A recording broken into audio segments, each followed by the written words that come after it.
To give an example, there is a passage in the Song of Solomon in chapter 5, verse 16, which says, "He is altogether lovely." And somebody's actually written a book about this entitled, "He is Altogether Lovely," to prove that Jesus is the one. He is altogether lovely. And when we compare the descriptions that are given in that passage, they actually fit the Prophet Muhammad, peace be upon him, as well. So if it could be Jesus, why not Muhammad? Now, the phrase which says "he's altogether lovely" actually is a word which in Hebrew is sounded Muhammadim.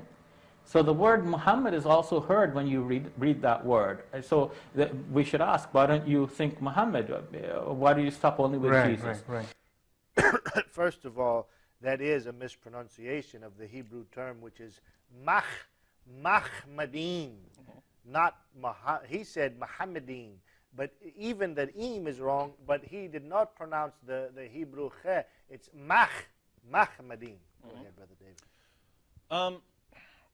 Wow, this is, and Sam and I have already responded to this from Zakir Naik, but Shabir puts an interesting twist on this. He says, well, Christians have appealed to Song of Solomon as talking about Jesus, so why can't we do it about Moses? I mean, why can't we do it about Muhammad? Yeah. Because obviously the description here fits Muhammad, right? Yeah, right.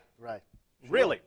Now, I just want to be clear here. Christians who say that this passage is actually about Jesus, I want to be clear about what they're actually saying. What they're saying is, because what you have in context, what this actually is, it's talking about this loving, very deeply romantic and sexual relationship between Solomon and his bride. Right?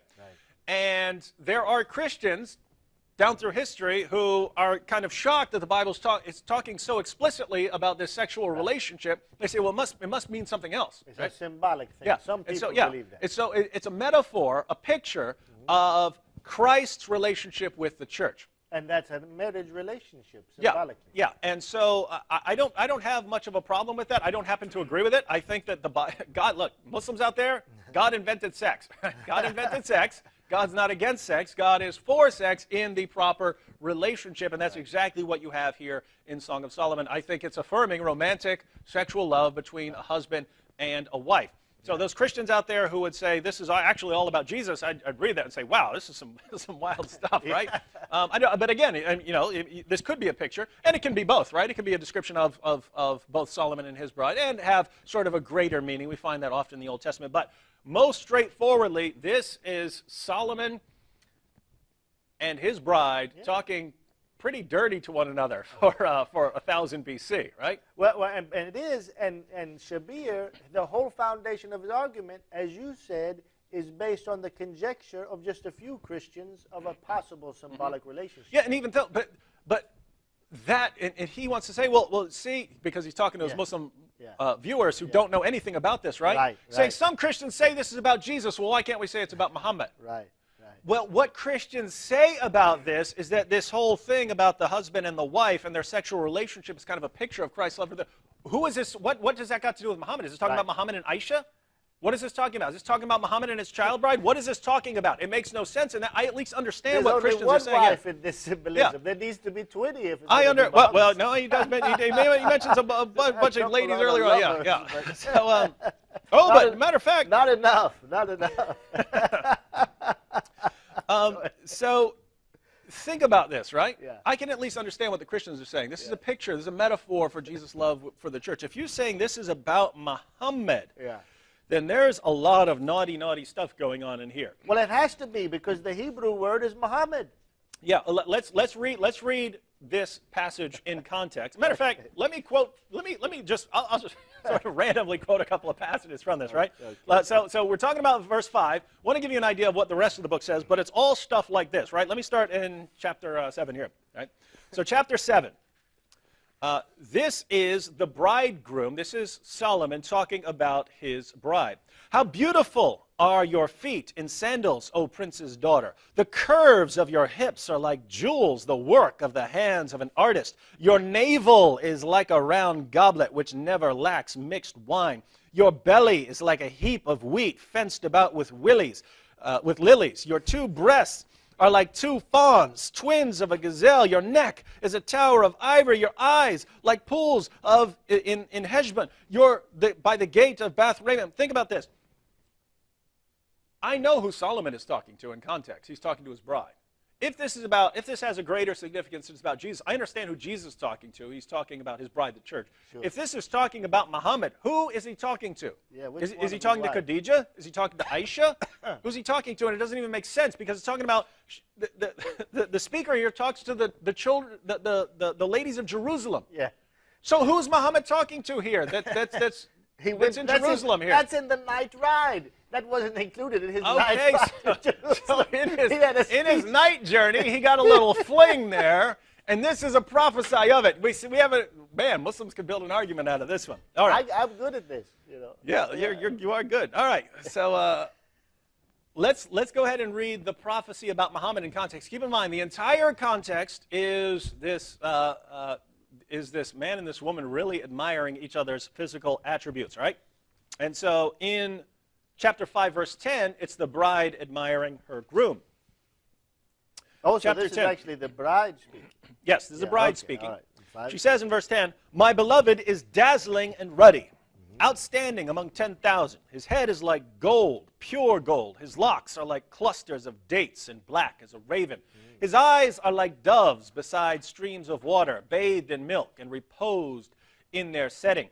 His cheeks are like a bed of balsam, banks of sweet-scented herbs. His lips are like lilies dripping with liquid myrrh. His hands are like rods of gold set with beryl. His abdomen is carved ivory inlaid with sapphires. His legs are pillars of alabaster set on pedestals of pure gold. His appearance is like Lebanon, choice as the cedars. His mouth is full of sweetness, and he is Muhammad." That's how Shabir Ali wants to translate this. He wants to insert Muhammad right there. That'd make a lot of sense, wouldn't it? And notice, let's finish it out. Yeah. "This is my beloved, and this is my friend, O daughters of Jerusalem." So this is talking to daughters of Jerusalem. Muhammad took his night journey there. So the only place you can make sense of this, Muslim, is Muhammad had sex with some woman in Jerusalem on his night journey to Jerusalem.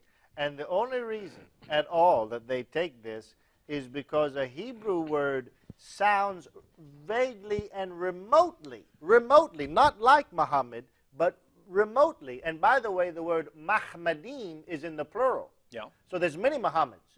There's many women, there's many Muhammads.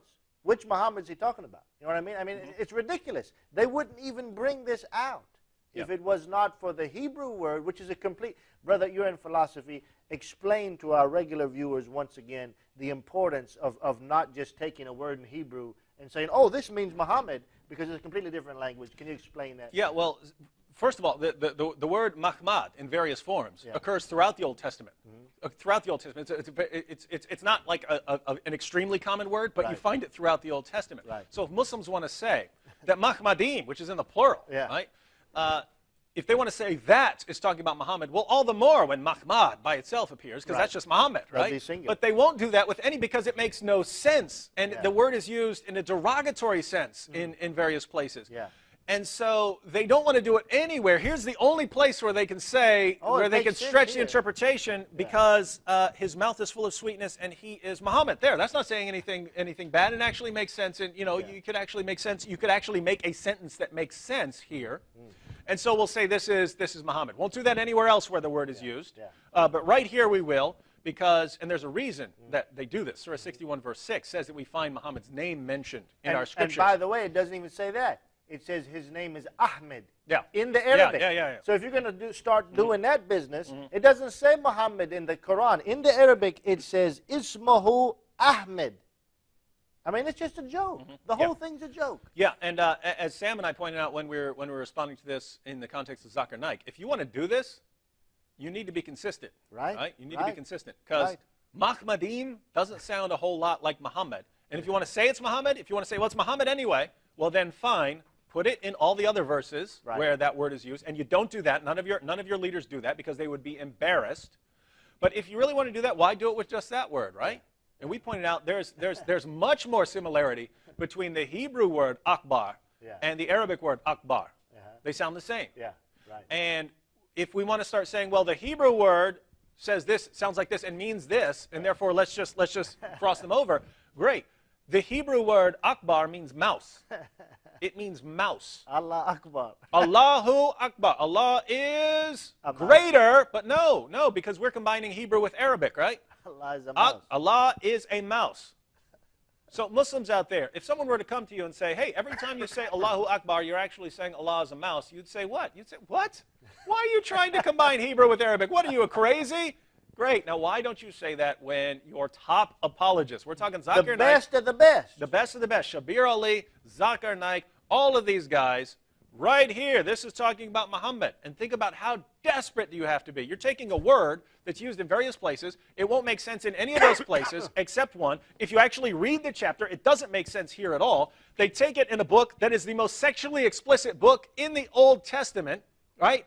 And say right here in the middle of this verse about this woman who's talking in the context of Jerusalem, and talking about how attractive her husband is, how his abs are so ripped. This is actually talking about Muhammad, and the only time he can be there is during his night journey. And so Muhammad's having sex during his night journey, and this is about it. Really? And Allah's a mouse.